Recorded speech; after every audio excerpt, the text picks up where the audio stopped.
process of transforming those assets under the ground into cash assets, typically thought of as revenues flowing into the treasury. And then finally, the transformation process of turning those assets into reproducible, sustainable assets in the form of physical and social infrastructure and so on. And while typically countries have to navigate these choices in a sequential fashion, a headline message of the Charter is that countries can use a national vision or strategy as a critical way of linking these decision points across time and across different parts of government. And a message that the Charter puts forward is that it's important to establish this kind of strategy early on, or as early as possible. The second headline message of the Charter is to think about these challenges in a comprehensive fashion, and rather than this being siloed in particular government ministries, to be seen as part of a greater whole. So moving on to the Charter itself, as I said, it's structured across this chain of decisions and is broken down into 12 precepts or principles that identify different decision points along this chain. The first overarching precepts, Precept 1 and 2, Precept 1 explores the important choices around the creation of a national strategy and the institutional environment for governing natural resource wealth. Precept 2 examines the role of oversight actors, and in particular accountability mechanisms, transparency mechanisms that are important in the governance context. And then moving through the decision chain, precepts 4 to 6 explore the key decision points countries must navigate to capture the value of their natural resources, the value or rents from resource extraction, while doing so in a way that's sensitive to the environmental and social damages and the rights of communities. And then moving on to precepts 7 to 10 concerning the macroeconomic management challenges beyond the resource sector, including issues of sovereign wealth funds and stabilization funds that we heard a little bit about before. Finally, moving on to precepts 11 and 12, which address the critical role of other actors, such as international extractive industry companies, but also the role of the international community more broadly in creating and sustaining an enabling environment for good governance that can support the efforts of host governments. Some of the headline messages of the Charter, which also actually echo some of the key principles identified by the Africa Mining Vision, include the importance of good public geological data, competitive and open processes for the award of licenses and development rights, the important role of state-owned companies, realizing the valuable contributions they can make, while also extending to some of the macroeconomic challenges identified by Ngozi this morning, including managing the volatility in revenues and decoupling this volatility from public expenditures, working towards intergenerational fairness through building instruments for saving and investing in the country's future. And we also heard from Professor Ocampo about the importance of strategies for diversification, which is a key part of the Resource Charter. So moving on to discussing the Charter as being a tool, as previously mentioned, the Charter is now becoming more operational for the use by governments and resource-rich societies. It's already being used as a tool for training and capacity building. Critical challenges, as identified by Dr.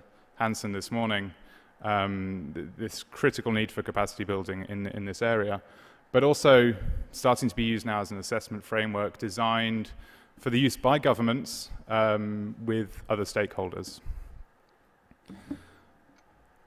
So already the Charter's had some pilot usage in Ghana. A coalition of civil society groups took it upon themselves actually to take the Charter framework and use it as the starting point for the creation of a oil readiness report card that they used to evaluate Ghana's readiness for oil production and revenues a couple of years ago. And last year saw a pilot exercise using the Charter in Nigeria, supported by a UK Department for International Development. And as mentioned by Ngozi this morning, this exercise convened a panel of Nigerian experts drawn from former public officials, chaired by a former Minister of Petroleum, and also drawing in experts from the private sector and from civil society. And this expert panel collected a wide range of information around the performance of the Nigerian petroleum sector and the macroeconomy, and went systematically through the 12 precepts of the Charter. So this is a snapshot of the Nigeria scoring methodology, and this is an example of the tool that the expert panel used to go through each of the 12 precepts using a set of questions and indicators to identify benchmarks relative to peer performance and international best practice. The exercise was designed to provide a baseline of evaluation, as well as a means for policymakers to prioritize among the range of challenges in Nigeria today. So as I mentioned, a key aspect of the Nigeria pilot exercise was this prioritization component. And this, alongside a coordination aspect, will be a key part of the framework going forwards as a means to provide government with a tool to prioritize and coordinate across this range of challenges and across different parts of government. And the intended use of the assessment exercise is to provide the means for a government action plan to be drawn up, focusing on a few key priorities, seeking to pursue these weak links in the chain that are identified as part of this process, whether it's capacity gaps or challenging areas of institutional reform or low-hanging fruits that might exist. And over time, going forwards, the assessment methodology can be used as a monitoring tool, both for government and wider civil society, to chart progress over time and to repeat the assessment exercise at some point in the future to see how performance has improved over time. So I just want to say a little bit about the Charter's use in Africa. The Charter has been endorsed by the African Development Bank and adopted by NEPAD. We're also working to incorporate the principles of the Africa Mining Vision into the country methodology so that the Charter can be used as a tool to further embed the Africa Mining Vision in national thinking and strategizing. And I hope going forwards the Charter can use these country exercises to help countries identify support provided by this new Centre of Excellence that Pedro is telling us about, and can be a complement to the African peer review mechanism going forwards. So looking forwards, the Charter this year is undergoing an effort to coordinate and review the methodology, as I mentioned, to incorporate the Africa Mining Vision principles and also other normative and evaluative efforts in this space. It's intended to be a complement to the rigorous resource governance index work we heard about earlier from Revenue Watch, which is different in the sense that it is a cross-country ranking and comparison exercise. In contrast, the Charter exercises are intended to be a tool used in country as a country-owned, country-steered, and country-specific exercise. Therefore, it's not intended to be used as a ranking or comparison tool, except over time in a specific country context. So concretely, the Charter assessment exercise will be moving ahead in Sierra Leone and Tanzania in the coming months, focusing on the mining and gas sectors, respectively. Beyond that, we're gathering suggestions and talking to various countries to see where the Charter may be usefully deployed going forwards. And in that spirit, I look forward to your comments and suggestions and questions. Thank you.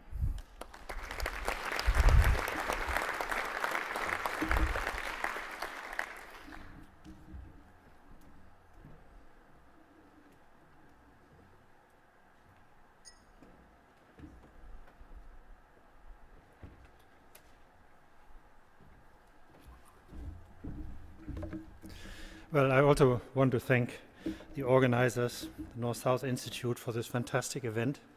In fact, so much important and interesting thoughts have been brought together and has been expressed already today that it's hard for me to find a space with some additional ideas. But I will try. I mean, the subject of our session here is institutional challenges and opportunities.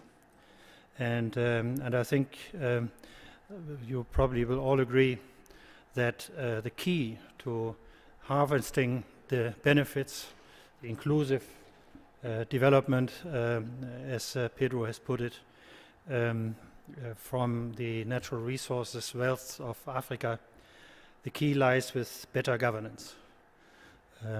Governance not only in Africa, governance also in the global community, where we have seen a lot of failures of good governance, not only during the colonial and post-colonial times, but also most recently.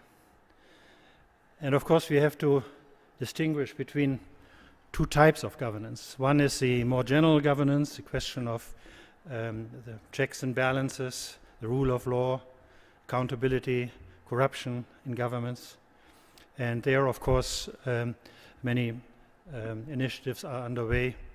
And I am very proud to say that Transparency International has taken deep roots in Africa, and I'm very happy to see Huguette Labelle, my successor at Transparency International, here in front of me, and congratulate her for this wonderful work. And this is important, this more general governance, because we want to have a sector which is properly regulated. In Germany we talk about soziale Marktwirtschaft, social market economy.